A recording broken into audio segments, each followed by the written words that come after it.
Hi, it's Karen Damshen with Damshen Financial Planning, here to chat with you a little bit about some electronic health records this week. So we had some kind of interesting news coming out of Washington last week, and it just caught my eye. So you may or may not be aware that way back when, as part of the American Recovery and Reinvestment Act, all public and private healthcare providers were required to adopt and demonstrate what they considered meaningful use of electronic medical records. So they had to comply with that rule by January 1 of 2014. So this was more than 10 years ago. So they had to comply with this in order to maintain their existing medical reimbursement rates for Medicaid and Medicare. And we all know that that's pretty important stuff. So last week, when I started hearing that top technology companies are going to work with the Trump administration to create some digital tools to make it easier, especially for older Americans and people with disabilities, to access their healthcare data through the government's Medicare program, that was really interesting to me. Now, I don't have all the answers here, but Trump has said that this initiative, quote, will allow patients to easily transmit information from one doctor to another, even if they're in different networks and using different record keeper systems, etc.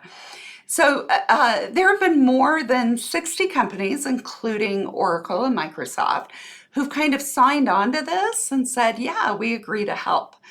So it just kind of begs the question to me, how is this really going to be different from the electronic medical records requirements that are already in place?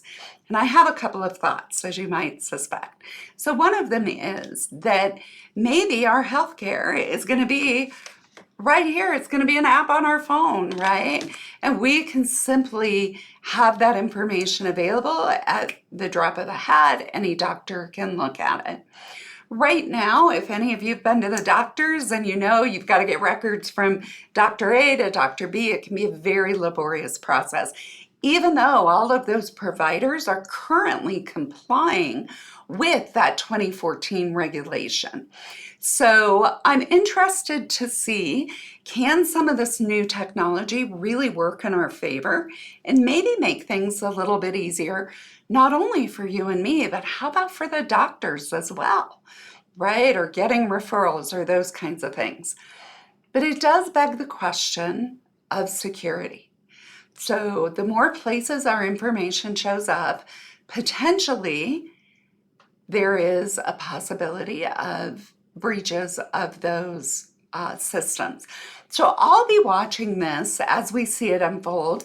I don't think for 1 minute this is going to be a quick fix. I don't think we're going to have an app on our phone next week that we get to just log in and see all of our medical records. But I am curious to see how this might play out in the future.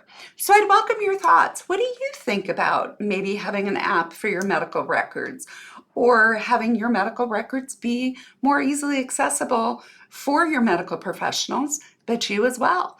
I'd love some feedback. Feel free to hit reply to this newsletter. I'd love to hear your thoughts.